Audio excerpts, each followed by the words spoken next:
আমি এই মুহূর্তে এসে পৌঁছেছি পাঞ্জাবের জালিয়ানওয়ালাবাগ, যে রাওলাট আইন বা কালা আইনের বিরুদ্ধে যে বাগিচায় একটি শান্তি মিছিল বা সমাবেশ ছিল, ঠিক সেই জায়গাটায়।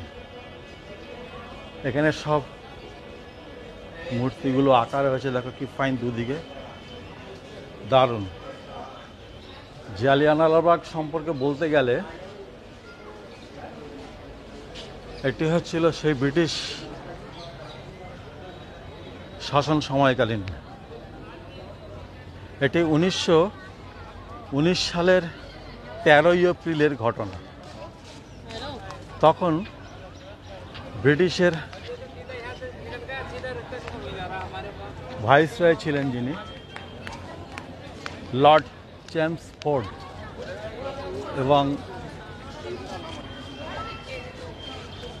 গভর্নর ছিলেন মাইকেল ও ডায়ার। ব্রিগেডিয়ার ছিলেন বা তখনকার যে শাসনকর্তা যিনি, রেগিনাল্ড ডায়ার। তো সেই সময় ব্রিটিশদের একটি আইন পাস হয়, যেটাকে বলে রাওলাট আইন বা কালা আইন। এই কালা আইনের বিরুদ্ধে একটি শান্তি প্রতিবাদ ছিল এই বাগিচায়। সেটি ছিল 1919 সালের 13ই এপ্রিল। তো এই ঘটনাটি তখনকার সেই সময়ের যিনি লেফটেন্যান্ট গভর্নর ছিলেন মাইকেল ও ডায়ারের কানে পৌঁছায়। তিনি নির্দেশ দেন ব্রিগেডিয়ার রেগিনাল্ড ডায়ারকে যে এটিকে শান্ত করার বা এটিকে আক্রমণ করার কিছু। তৎক্ষণাৎ রেগিনাল্ড ডায়ার তিনি নির্দেশ দেন তার সিপাহীদের, তখনই পুরো বাগিচাটাকে ঘিরে ফেলে। চতুর্দিক দিয়ে গুলি চলে, এই গুলির ক্ষতগুলো এখনও রয়েছে ঝকঝকে স্পষ্ট। মানে নির্মমভাবে হত্যা চালায় ব্রিটিশ। এখানে ভেতরে না হলো 1000-এর উপরে লোকজন ছিল সেই সময়, বাচ্চা নারী সব। তার মধ্যে অনেকে আত্মসমর্পণ করেননি, কিন্তু কুয়া ছিল একটি, যে কুয়ার ভিতরে ঝাঁপ দেন বাঁচার জন্য, ব্রিটিশ হাত থেকে বাঁচার জন্য কুয়াতে ঝাঁপ দেন। এই রাওলাট আইনের প্রতিবাদী মিছিলের এই ঘটনা সত্যি এক দুঃখজনক। আজও যেন সেই বেদনা তাড়িয়ে বেড়ায়। এই হচ্ছে সেই জালিয়ানওয়ালাবাগ হত্যাকাণ্ডের সেই নির্মম জায়গাটি। এখানের একজন সেদিন একটি প্রতিজ্ঞা নিয়েছিলেন, তিনি ছিলেন উধম সিং। এই রাওলাট আইন বা ব্রিটিশের এই অত্যাচারের প্রতিবাদে তিনি প্রতিশোধ নেওয়ার জন্য ইংল্যান্ডের কক্সটেন হলে উপস্থিত হন। সেখানে ইস্ট ইন্ডিয়া কোম্পানির একটি সমাবেশ ছিল, সেখানে এই মাইকেল বা রেগিনাল্ড ডায়ার তিনি সেখানে বক্তব্য রাখবেন। ঠিক সেই সময় পয়সা জোগাড় করে তিনি বইয়ের মধ্যে করে রিভলভার নিয়ে যান। সেই রিভলভার নিয়ে তিনি দিল্লির সেই কক্সটেন হলে 1940 সালের 13ই মার্চ সেখানে তার সেই সমাবেশে বক্তৃতা দিতে যখন তিনি ওঠেন, তখনই তার বুকের মধ্যে গুলি ঝরিয়ে দেন এই উধম সিং। তখন চিৎকার করে বলতে থাকেন, আমি সেই জালিয়ানওয়ালাবাগ হত্যাকাণ্ডের প্রতিশোধ নিতে পেরেছি, সত্যি আমি গর্বিত, জয় হিন্দ, জয় ভারত। ঠিক তার পরেই 1940 সালের 31শে জুলাই তার ফাঁসির নির্দেশ হয়।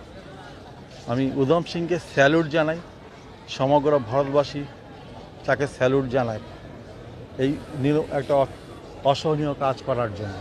ব্রিটিশ যেভাবে অত্যাচার করেছে সত্যি তুলনা হয় না। আমি মিউজিয়ামের ভেতরে ঢোকার চেষ্টা করছি। এই মিউজিয়ামের মধ্যে নানান রকমের ছবিগুলোকে তুলে ধরা আছে।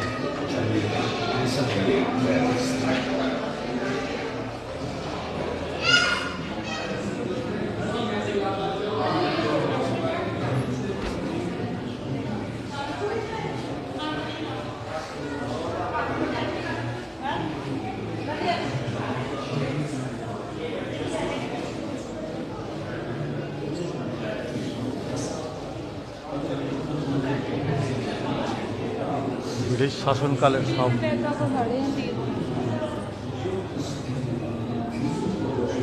ছবিগুলো যেন আজ জল জল করছে। দেখো, দ্য হিন্দুস্তানি।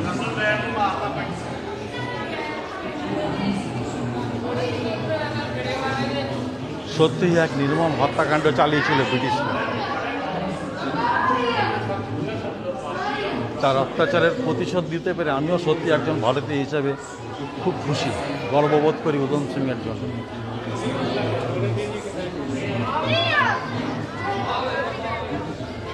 আজ রবিবার ছুটির দিন, কিন্তু আকাশটা মেঘলা, বৃষ্টি হয়েছে, কিন্তু লোকজন বেশ অনেক হয়েছে এখানে।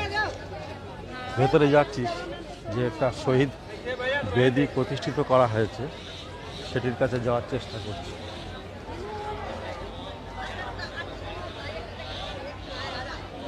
জায়গাটায় অনেক লোক হয়েছে আজকে ছুটির দিন। তারপরে আজকে একটা অনুষ্ঠান আছে এখানে পাঞ্জাবি শিখদের। আমি স্বর্ণ মন্দির একটু আগে ঘুরে আসলাম, দেখলাম ওখানে বেশ সুন্দর ব্যবস্থাপনা।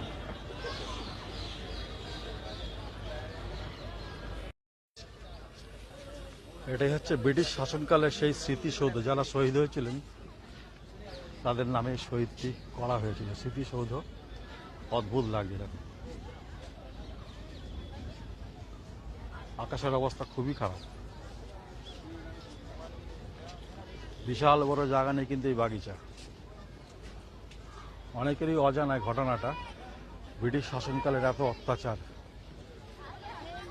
স্মৃতিসৌধের সামনে দেখো কত সুন্দর ফুলের